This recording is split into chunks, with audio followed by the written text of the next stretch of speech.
చూడు కాన్స్టిట్యుయెన్సీకి 2 నుంచి 3 వరకు ఉంటాయి. Okay, thank you. గతంలో కంటే చాలా ఎఫిషియెంట్గా, చాలా కాంప్రహెన్సివ్గా అరేంజ్మెంట్స్ చేస్తున్నాం ఈసారి. ఫస్ట్ టైం ఫెసిలిటేషన్ సెంటర్స్ని ట్రైనింగ్ కాకుండా వేరే హెల్త్ డిపార్ట్మెంట్ డిఎంహెచ్ఓ తీసుకుంటారు. కేవలం పోస్టల్ బ్యాలెట్ అనేది ఎలక్టర్కి ఆర్ఓకి మధ్య జరిగే ఒక ఇది. పోస్టల్ బ్యాలెట్ ఉన్నారు జీనత్ అని, ఆమె పోస్టల్ బ్యాలెట్కి అప్లై చేస్తే ఆర్ఓకు అక్కడ ఉండే డేవిడ్ ఫార్వర్డ్ చేయడం లేదని వాళ్ళ. మీ అందరికి లంచ్ అయిందా?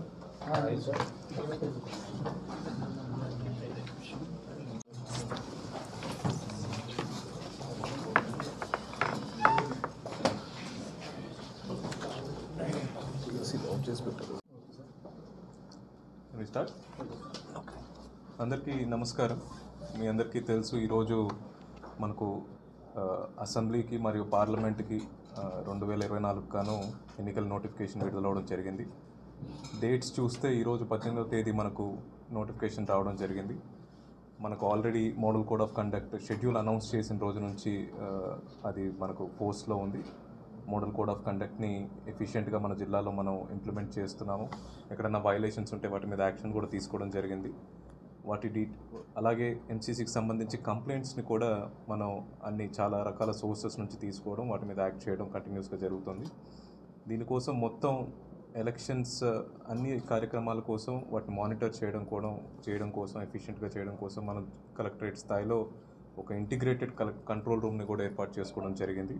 అది కూడా 24/7 రన్ అవుతున్నాయి. డేట్స్ వరకు వస్తే మీ అందరికీ తెలుసు, మనకు 18వ తేదీన నోటిఫికేషన్ వచ్చింది. అలాగే 25 వరకు మనం నామినేషన్స్ తీసుకుంటాము. 26వ తేదీన స్క్రూటినీ ఉంటుంది.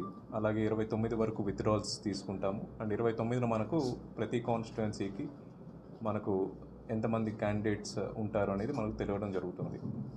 దీంట్లో మనకు ఆఫీసర్స్ ఈరోజు చూసుకుంటే, ఈరోజు మొదటి రోజు నామినేషన్స్, పార్లమెంట్కు 2 నామినేషన్స్ వచ్చాయి.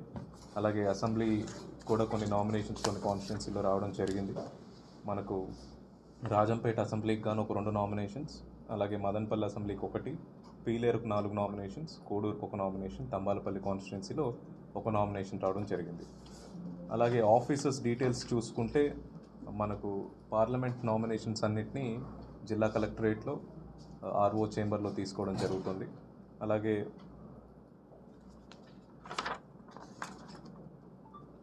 రాజంపేటలో ఆర్డీఓ ఆఫీస్, మదనపల్లిలో ఆర్డీఓ ఆఫీస్, తంబాలపల్లి, కోడూరులో ఎంఆర్ఓ ఆఫీసెస్లో మనకు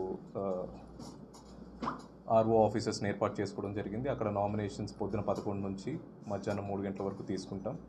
ఈ నామినేషన్స్ ప్రక్రియలో భాగంగా అతి ముఖ్యమైన విషయాలు ఏంటంటే, మనకు ఫస్ట్ కమ్ ఫస్ట్ సర్వ్ బేసిస్లో ఎవరు వస్తే వాళ్ళని 3 లోపల మనం టోకన్స్ ఇచ్చి మరీ నామినేషన్స్ తీసుకోవడం జరుగుతుంది. వీటిని కంప్లీట్గా ఎలక్షన్ కమిషన్ యొక్క గైడ్లైన్స్ ప్రకారం ఎటువంటి అరేంజ్మెంట్స్ చేయాలో, సీసీటీవీస్ కానీ, వీడియోగ్రఫీ కానీ, ఆ అరేంజ్మెంట్స్ అన్నింటినీ చేసి నామినేషన్స్ని ఫ్రీ అండ్ ఫెయిర్ మేనర్లో తీసుకోవడం జరుగుతుంది. అలాగే ఒక 100 మీటర్స్ ఒక ఏరియాని డిమార్కేట్ చేసి దాని లోపలికి కేవలం 5 మందిని మాత్రమే మనం అలో చేయడం జరుగుతుంది ఆర్ఓ చేంబర్ లోపలికి. అలాగే క్యాండిడేట్ వచ్చేటప్పుడు కేవలం 3 వెహికల్స్ ఉపయోగించాల్సి ఉంటుంది. ఇలాంటి గైడ్లైన్స్ ఏవైతే ఎలక్షన్ కమిషన్ ప్రిస్క్రైబ్ చేశారో వాటన్నిటిని కూడా మనం తప్పకుండా పాటించాల్సిన అవసరం ఉంది. దానికి తగ్గట్టుగా పోలీస్ డిపార్ట్మెంట్ మరియు ఆర్ఓ ఆఫీస్ వాళ్ళు తగిన ఏర్పాట్లు చేసుకున్నారు.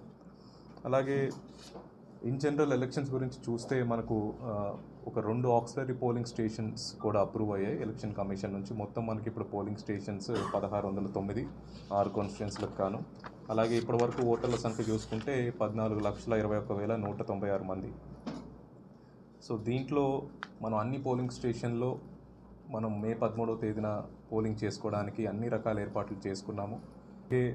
ఓన్లీ ఉమెన్ ఓటర్స్కి కొన్ని పోలింగ్ స్టేషన్స్ ఏర్పాటు చేయడం, ఫిజికలీ డిసేబుల్డ్ వాళ్ళ కోసం కొన్ని ప్రత్యేక పోలింగ్ స్టేషన్లు ఏర్పాటు చేయడం, ఇలాంటి చర్యలు కూడా మనం తీసుకుంటాం.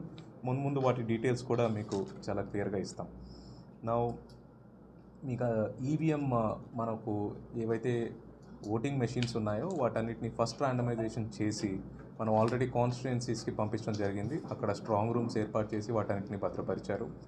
అలాగే పోలింగ్ పర్సనల్ ఎవరైతే మనకు పోల్ పార్టీస్లో భాగంగా పోలింగ్ నిర్వహించాలో వాళ్ళందరికీ 2 రౌండ్స్ ఆఫ్ ట్రైనింగ్ మనం ఆల్రెడీ కంప్లీట్ చేసుకున్నాము. 3వ రౌండ్ ఆఫ్ ట్రైనింగ్ని కూడా మే మొదటి వారంలో ప్లాన్ చేసుకుంటున్నాము. నా అది ఇంకొక ముఖ్యమైన విషయము, మనకు నోటిఫికేషన్ ఈరోజు ఇచ్చారు కాబట్టి ఈరోజే ఒక 3 ఎక్స్పెండిచర్ అబ్జర్వర్స్ మన జిల్లాకు రావడం జరిగింది. వారి పేర్లు, డీటెయిల్స్ ఇవన్నీ కూడా మీకు ప్రెస్ నోట్ రూపంలో ఇస్తాము. వాళ్ళకున్న అఫీషియల్ నెంబర్స్ని కూడా మీకు షేర్ చేస్తాము. వాళ్ళు 3 ప్రస్తుతానికి మన రాయచోట్లోనే ఉంటారు. వాళ్ళు ఉన్న గెస్ట్ హౌసెస్లోనే వాళ్ళ ఆఫీసెస్ని కూడా ట్రీట్ చేయడం జరుగుతుంది. సో మీకు ఎటువంటి కంప్లైంట్స్ ఉన్నా వాళ్ళని కూడా రీచ్ అయ్యి మీరు వాళ్ళ ఫోన్ నెంబర్స్కి, లేకపోతే వాళ్ళని కూడా రీచ్ అయ్యి మీరు కంప్లైంట్స్ ఇవ్వచ్చు. బట్ ఇప్పుడు పోస్టల్ బ్యాలెట్ మీ అందరికీ తెలుసు. ఎవరైతే పోలింగ్ డ్యూటీలో భాగస్వాములుగా ఉంటారో వాళ్ళందరికీ ఇవ్వడం జరుగుతుంది. ఆల్రెడీ మనం ట్రైనింగ్ చేసినప్పుడు, అలాగే అపాయింట్మెంట్ లెటర్స్ ఇచ్చినప్పుడు ఫామ్ 12 ఎవరెవరికి ఇవ్వాలో, అంటే ఎలక్షన్ డ్యూటీలో చాలా రకాల వాళ్ళు ఉంటారు. మనకు ఈఓస్, ఏపీఓస్, ఓపీఓస్, అలాగే మనం ఎసెన్షియల్ సర్వీసెస్ అని చెప్పి ఒక 33 డిపార్ట్మెంట్స్ని ఎలక్షన్ కమిషన్ నోటిఫై చేయడం జరిగింది. దాంట్లో ప్రెస్ కూడా one of the essential service. So మీకు అందరికి కూడా ఫామ్ 12 ఇవ్వడం జరుగుతుంది నోడల్ ఆఫీసర్స్ ద్వారా. కొన్ని డిపార్ట్మెంట్స్కి ఆల్రెడీ ఇచ్చాము, ఇంకా ఒకరిద్దరికి ఇవ్వాల్సి ఉంటే అవి కూడా ఇస్తాము. రూల్స్ ప్రకారంగా ఎవరైనా కానీ 50,000 కన్నా ఎక్కువ ఉంటే దాన్ని అనుమానాస్పదంగా కింద వ్యవహరించాల్సి వస్తుంది. సో దీంట్లో కూడా ఆయన ఏ పార్టీకి సంబంధం లేని వ్యక్తి అయితే అలాంటి అనుమానాలు వ్యక్తం లేనప్పుడు వాటిని ఇమీడియట్గా అదే రోజు మనకు గ్రీవెన్స్ కమిటీ అనేది ఒక డిస్ట్రిక్ట్ కలెక్టరేట్లో ఏర్పాటు చేయడం జరిగింది.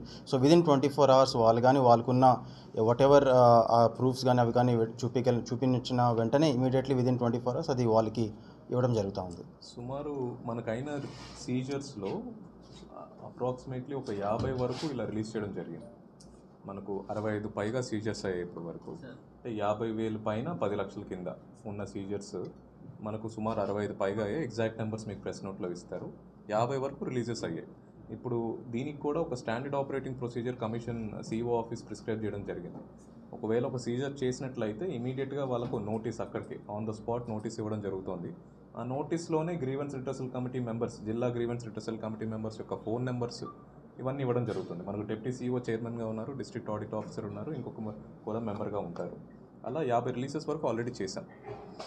మనం టోటల్ ఇప్పటివరకు ఎన్ఫోర్స్మెంట్లో భాగంగా సుమారు 6.4 కోట్ల వరకు సీజర్ చేయడం జరిగింది మన జిల్లాలో.